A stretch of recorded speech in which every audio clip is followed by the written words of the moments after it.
Hello बच्चों, मैं इमरान खान आपका icon of chemistry Khan sir YouTube channel पर हार्दिक स्वागत करता हूं। देखिए, जैसा कि आप लोगों की याद है, हम लोगों ने एक सुपर रिवीजन सीरीज स्टार्ट कर रखी है। ठीक है भाई। और उस सुपर रिवीजन सीरीज का एक लेक्चर मैंने डाल दिया था और सुपर रिवीजन सीरीज में हमने ऑर्गेनिक पार्ट स्टार्ट कर रखा है। मैंने आपको ये बताया था कि हमारी जो पूरी ऑर्गेनिक केमिस्ट्री है, उस पूरी ऑर्गेनिक केमिस्ट्री को मैं सिर्फ आपको 5 क्वेश्चन के माध्यम से रिवाइज करवाऊंगा। मैंने आपको बताया था कि भाई जो पूरी की पूरी ऑर्गेनिक केमिस्ट्री है, उस ऑर्गेनिक केमिस्ट्री के मैं सिर्फ आपको 5 क्वेश्चन करवाऊंगा। अगर वो 5 क्वेश्चन आपने तैयार कर लिए तो ये मान के चलो कि आपकी पूरी की पूरी ऑर्गेनिक केमिस्ट्री तैयार हो गई है। बोर्ड एग्जाम के अंदर जो ऑर्गेनिक वाला पोर्शन है वो 20 नंबर का आता है। अगर आपने ये 5 क्वेश्चन तैयार कर लिए तो आपके 20 नंबर कहीं नहीं जाने वाले हैं। मैंने जो सुपर रिवीजन सीरीज स्टार्ट कर रखा है ऑर्गेनिक का, ठीक है, उसमें मैंने कल पहला क्वेश्चन स्टार्ट किया था। पहले क्वेश्चन में मैंने ये बताया था कि मैं आपको 30 नेम रिएक्शन करवाऊंगा। कितनी? 30 नेम रिएक्शन करवाऊंगा। उसमें से हमने 5 नेम रिएक्शन तो कल कर ली थी। हमने सबसे पहली जो नेम रिएक्शन की थी, देखिए अगर आपको याद हो तो हमने कल पहला क्वेश्चन स्टार्ट कर दिया था। ठीक है, और हम पहले क्वेश्चन का सॉल्यूशन कर रहे थे।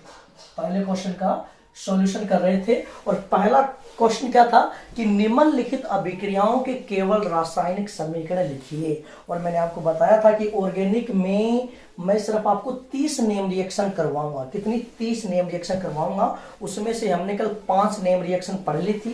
पहली थी हमारी, अगर आपको याद हो, डार्जन अभिक्रिया, दूसरी थी हुंसडिकर अभिक्रिया, तीसरी थी फिंकलस्टाइन अभिक्रिया और जो चौथी थी वो थी स्वार्ट अभिक्रिया। 5वीं भी कल हमने पढ़ ली थी वुर्ज अभिक्रिया। लेकिन वुर्ज अभिक्रिया को मैं वापस आपको रिवाइज करवा रहा हूं क्योंकि आज अपने 3 नेम रिएक्शन पढ़ेंगे। एक तो वुर्ज अभिक्रिया, एक फिटिंग अभिक्रिया और एक वुर्ज फिटिंग अभिक्रिया। तीनों रिएक्शन एक दूसरे से कनेक्ट हैं। अगर आपने एक रिएक्शन को याद कर लिया तो ये मान के चलो कि तीनों की तीनों नेम रिएक्शन आपके याद हो जाएंगी। तो देखिए, कल मैंने आपको वुर्ज अभिक्रिया के बारे में बताया था। किसके बारे में बताया था भाई? वुर्ज अभिक्रिया के बारे में बताया था। मैंने आपको ये कहा था कि भाई ये जो वुर्ज अभिक्रिया है ना, इस वुर्ज अभिक्रिया में 2 समान अणु, बिल्कुल as it is ditto copy, 2 समान अणु लेते हैं। किसके? एल्किल हैलाइड के। जैसे पहला अणु आपने क्या लिया? आरक्स, तो दूसरा अणु भी आप क्या लोगे? आरक्स ही लोगे, लेकिन उसको डिजाइन से लिख दो। एक जैसे मैंने क्या लिख दिया? आरक्स, दूसरा क्या लिख दो? अक्स आर।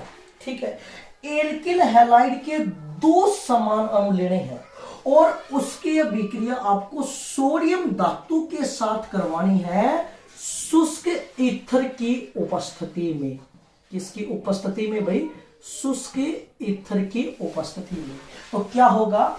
यहां से 2 सोडियम और यहां से 2 हाइड्रोजन बाहर निकल जाएंगे। क्योंकि आपको पता है मौका भी है और दस्तूर भी है, तो अपने को ये काम कर देना, यहां से अपन बाहर निकाल देंगे 2NaX।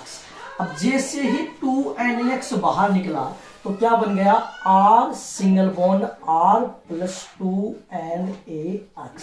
मतलब ये है कि एल्किल हैलाइड में जितने कार्बन है, एल्किल हैलाइड में जितने कार्बन है उससे दुगने कार्बन की क्या बनेगी? एल्केन बनेगी। दुगने कार्बन की क्या बनेगी? एल्केन बनेगी। यदि मान लो एल्किल हैलाइड में N कार्बन है तो जो एल्केन बनेगी उसमें 2N कार्बन होगी। ठीक है, फॉर एग्जाम्पल एक एग्जाम्पल लिख लेते हैं। जैसे मान लो एक एग्जाम्पल मैंने लिख दिया यहां पर R की जगह मैंने एथिल समूह ले लिया, तो क्या लिख दिया मैंने? CH3 CH2 और अक्स की जगह कोई भी हाइड्रोजन ले लिया, जैसे मान लो मैंने ले लिया Cl। ठीक है, इसकी वुर्ज अभिक्रिया करवा रहे हैं तो सोडियम धातु के साथ दूसरे अणु को ऐसे लिख देंगे Cl CH2 CH3। अभिक्रिया होगी शुष्क ईथर की उपस्थिति में, तो यहां से बाहर के अंदर जाएगा 2NaCl और क्या बन जाएगा? CH3 CH2 CH2 और CH3 प्लस में 2NaCl। अब देखिए इसका नाम, देखिए इसका नाम है एथिल क्लोराइड। इसका नाम क्या है? Ethyl chloride. या फिर आप चाहो तो इसको क्लोरोएथेन भी बोल सकते हो, क्लोरोएथेन भी बोल सकते हो। और इससे आपने क्या बना दिया, एन ब्यूटेन।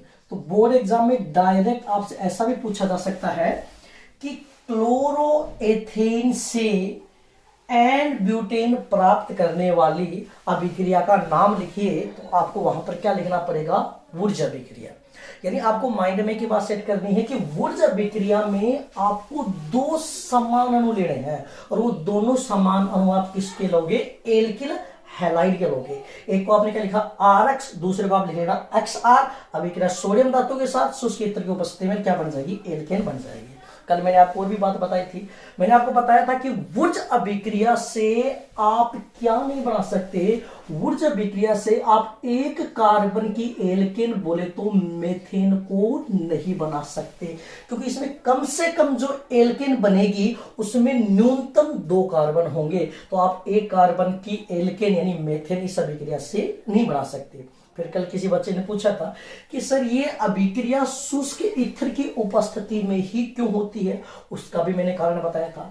यदि मान लो बेटा यहां पर आप शुष्क ईथर नहीं लेते हो, यहां पर आप नम ईथर लेते हो यानी गीला ईथर लेते हो, तो गीला ईथर जब लोगे तो सोडियम धातु होता है ना, इसकी क्रियाशीलता बहुत ज्यादा होती है, और ये नमी यानी पानी के साथ क्रिया करके आग लगा देता, वहां पे ब्लास्ट हो जाएगा। इसीलिए इस अभिक्रिया में अपन शुष्क ईथर को काम में लेते हैं। तो ये थी अपनी वुर्ज अभिक्रिया।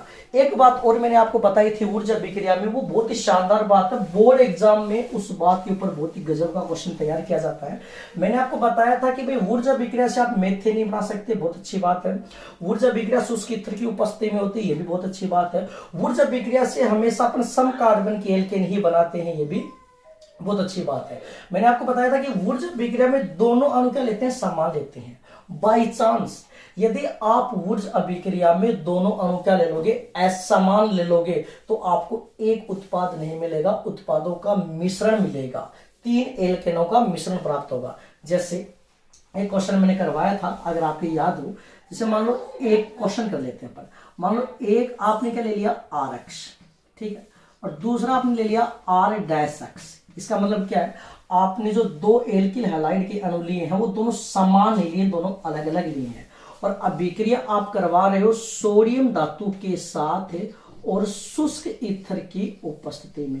तो जब कभी भी एल्किल हैलाइड सोडियम और शुष्क ईथर नजर आ जाए, आप समझ जाना वुर्ज अभिक्रिया।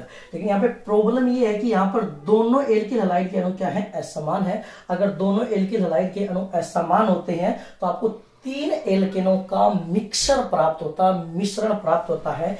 पहली एल्केन कैसे बनाओगे, पहले एल्किल हैलाइड से, मतलब R सिंगल बॉन्ड R।